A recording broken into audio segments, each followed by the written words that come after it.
Now, it might be a little early to talk about this since I don't think the awards are till December or so, but the race is already crazy and we have to get into it. Welcome back to Tune Up Gaming, ladies and gentlemen. Welcome, welcome. Hope everything's good. Hope everything's going great in your life. Now, as you see by the title, as you see by the intro, this is a topic we got to get into. This is a topic that is hot off the presses. With the way that everything is right now, we really have to have a serious conversation about what could possibly be game of the year. It hasn't been too crazy of a year. Like, there's been a lot of forgettable drops. Like, I forget the name of that one game that had like Chuck Norris and hella other people in the game that literally came and went. Nobody's talking about that anymore. And along with all the PC port drama that's just ongoing with every single game right now, it's a lot.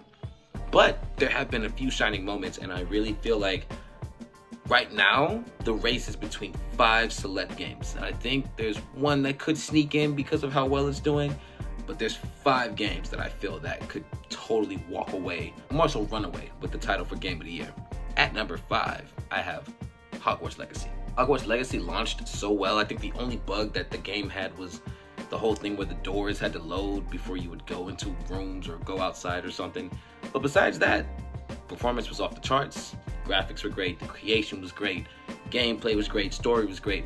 Everything about this game was great. As a game, just being a game and performing well, and you seeing people, stream it, have fun, and, the complaints being little to none, and the performance issues being little to none, and the impact it had, and how well it sold, and it being the most played game on Twitch. I think for the release month, I think like over 6 million people played it on Twitch or something. It was some crazy stat, but for everything the game achieved, that has to be a part of the conversation. That has to be in the running at the very least.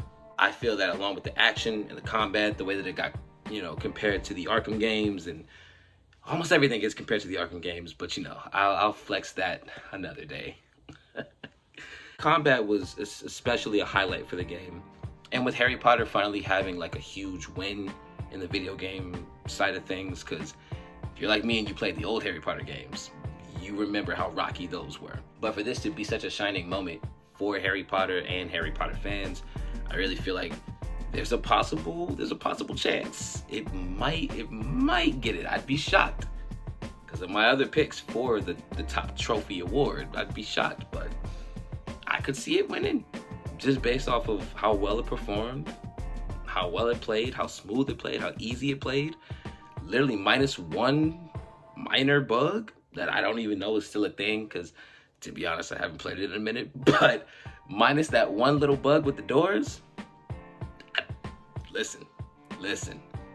If it wins, don't say I didn't say anything. My number 4 pick for Game of the Year, Jedi Survivor. I know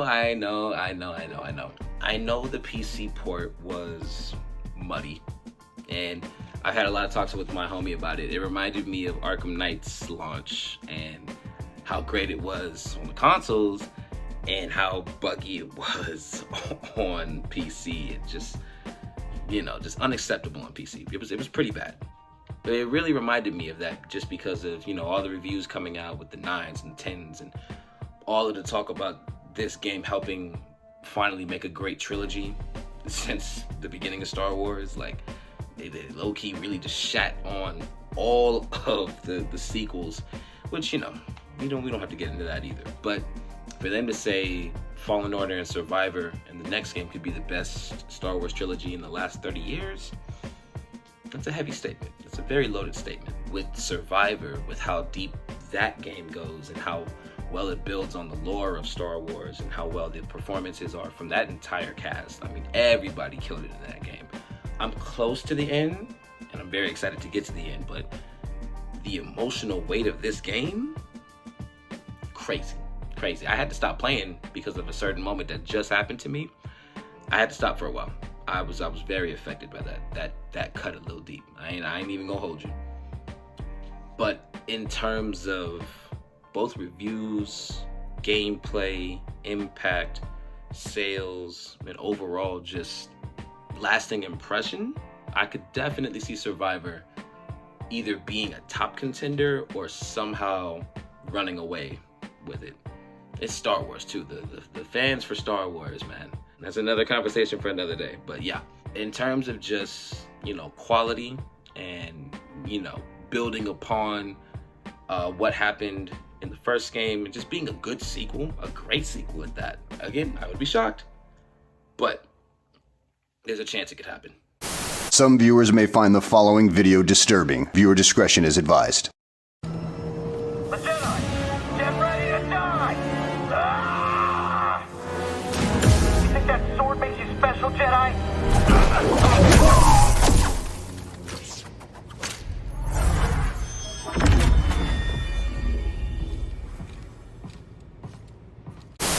Moving into my top 3 though, and this is a lot because I really feel like it is between these 3. You know, I'll talk about my sneak peek in a little bit, but in case something changes, in case something happens with one of the releases, I feel like these 3 are the ones. I feel it in my bones, in my gut, in my soul. These 3 are gonna be the ones that are neck and neck up until the awards. At number 3, Resident Evil 4 Remake. Quite possibly the best remake I've seen to date. The Dead Space remake was okay. The Last of Us PS5 remake, fun. But you know, if you've played The Last of Us, or part 1 or 2, you already know what you were gonna get. I appreciate that they're keeping the story going for The Last of Us, but I feel like that remake wasn't really needed. That's just me. But the way that Resident Evil 4 was rebuilt and just completely switched for this new console generation, I can't imagine it being executed better. In the same way that Hogwarts launched without any performance issues for next gen, obviously. I mean, you know, we saw some of the PS4 screenshots with backgrounds not being all the way rendered and everything. But again, for the performance issues to be little to none and very minuscule and not reported a bunch, and the game to be as good as it is, as scary as it is, as challenging as it is, and it's already come out back in 2005, that's saying something. That's completely breathing new life into something that's already familiar, which is very tough to do with Medium. That's very tough to do with something familiar. I mean, we see it all the time with remakes in films, and usually remakes are not good. But every now and then you get something like It 2017. Kind of outdoing the original. You see what I'm saying? Everything about the RE4 remake was, you know, invigorating, intriguing, fun. The scares were there, the horror element was there, the grotesque elements. Everything that Capcom does well to a T was executed upon. I feel like they knew that this was an important property that was being done, especially having done RE2 and RE3 remakes already. With how well 7 and 8 did with reviving the franchise, I knew that they weren't gonna BS coming back with RE4, remaking that. Because if you really want to get into the whole Resident Evil lore, 4 really just changed the trajectory of the series from there on out. And you got 5, and you got 6, and now we're at where we're at with 7 and 8. So for the Capcom to rebuild something that was already beloved and familiar and kind of elevate that and make this version of it loved, I'll say even a little bit more than the original. I know some people prefer some of the older lines and the older graphics and everything and the way that the old one plays. Sure, I get that. But for majority of people to somewhat prefer, or not even somewhat, to prefer the remake to the original, that's rare. That's a rare win. And for the game to be as great as it is, I really could see it winning. I could see it winning. I would not be ashamed. The way that Resident Evil 2 Remake got nominated, I could see 4 getting nominated and winning. My number 2 pick, Tears of the Kingdom, Legend of Zelda. I don't think there's a better game right now that's getting reviewed. I think I've seen nothing but 10s for it. I think I've seen 1 9. And this is what Nintendo does. This is Nintendo's bread and butter. If it's not Mario, if it's not Pokemon, it's Zelda. You got Smash Bros, you got Mario Kart and all the Mario properties and all of the Pokemon stuff. I want to put Metroid up there, but you gotta really love Metroid to really give it that type of praise. But for Zelda to be doing what it's doing right now and having the success run that it's having, coming off of Breath of the Wild and following it up with something that is clearly better, according to everybody, that's tough to do. It's really tough to have great sequels like this. This is reminding me of when Arkham Asylum came out and then Arkham City came out. Like, the way that the trajectory of this series is just going up, up, up. The thing that the Zelda games I think do best is their storytelling is unparalleled. We can talk all day about the storytelling of Last of Us, Uncharted, God of War. I really feel like the way that they hone in on the storytelling and the pure gameplay aesthetic of Zelda, the way it can feel nostalgic and like you're playing the first game all over again, and like you're playing old Nintendo games on your Super Nintendo, but it's a full-fledged Nintendo Switch and the graphics are booming, the colors are popping, everything is vibrant, everything feels alive. The way that they can constantly redo that over and over again, it's a marvel to witness. And because the game is reviewing so well, I'm not hearing about any performance issues with it being a Switch exclusive. That definitely helps. But because it's doing so well, reviewing so well, selling so well, and just leaving a mark like it is, I would say that would be my pick to win. And I'll boldly state that. I would watch the award show and I'd be like, you know what? Tears of the Kingdom got it. I said that last time with Ragnarok, but you know, Elden Ring ended up winning. And you know, that's not really my game. But I would be fully confident to say that Tears of the Kingdom could definitely win Game of the Year. Last but not least, my number one pick. Semi-biased. And semi out there, because it's not even out yet. But I really feel like if this game releases and executes on everything that the trailer showed us and the gameplay showed us, forget everything I said about the previous pick. Spider-Man 2. If you were around when the first Spider-Man game came out, pandemonium. I mean, everybody was freaking out about the game. Everybody was talking about the game.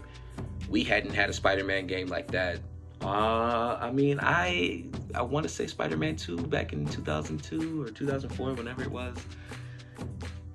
I mean, that's such a, I mean, it's so ugly to look at now. But, you know, PS2 is always going to be a super nostalgic time in life.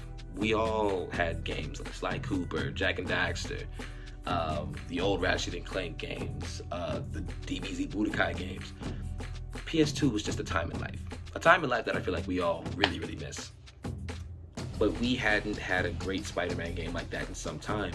And for everything to hit on pretty much all accounts, the voice acting, combat, story, everything about Spider-Man I think was done so perfectly well that everybody's anticipation got, you know, catapulted for the sequel. And it looks like they're totally gonna deliver on that. I mean, from everything we saw from the PlayStation Showcase, which was not great, but it was interesting. From everything we saw from the trailer, from the showcase, it looks like everything has been all the way upgraded, expanded upon.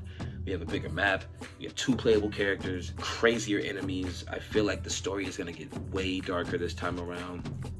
And because there's so much hype around it, because we've seen a little taste of what we're gonna get, if it's anything like what happened in 2018 with that Spider-Man game, there's no way this loses. There's no way this loses at the Game Awards. There's no way this loses. If we get anything similar to the experience we had with 2018's Spider-Man, Spider-Man 2 is taking that trophy home easy. Done deal. Cut, print, shut the gate. The sneak peek that I had, because I mentioned it at the top, the sneak peek, Street Fighter 6. I've been seeing a lot of gameplay about that. It's reviewing incredibly well. It's selling good. I've played a little bit of it. Played a little bit of Street Fighter, and I love Street Fighter, but I've played a little bit of it. Fantastic game. So I could see it maybe unseating one of the lower picks in the list. It could unseat Hogwarts. It could unseat Jedi. We don't know, because I haven't heard about too many performance issues with that one either. I'm hearing it's like the best fighting game since like Fighter Z or Injustice 2. Like, that's as far as fighting games go. Ooh, we still have Mortal Kombat 1 coming out this year. Ooh, that could sneak too. You see, this is a never-ending thing. It's a never-ending thing. To wind it down to 5 was already tough, but with how mediocre the year kind of started, it was a little easier. Like, I mentioned the Dead Space remake. That was just okay. I didn't love it like I thought I was going to love it. It happens. But yeah, Street Fighter 6 would be my sneak pick. So I feel like if anything is going to get unseated, that game is going to be the one to unseat anything for my top 5 picks. But I say all of that to say I want to know what you guys think. Let me know in the comments if you have a different pick for Game of the Year. If there's a game that I haven't played that you think is going to win, please let me know. I'll definitely check it out. We can get all into it. I feel like as we get closer to the awards show and games keep coming out, if they do leave a mark, if they perform well, if they hit every mark that we're all looking for as gamers, we could be in for a great and very tense show. But let me know what you're thinking. Like, share, subscribe, the whole nine. You know the biz, you know what it is. Thank you so much for watching. I appreciate it. It's your boy Gerrad-OBrien. I'm gonna see you in the next one. I'm out.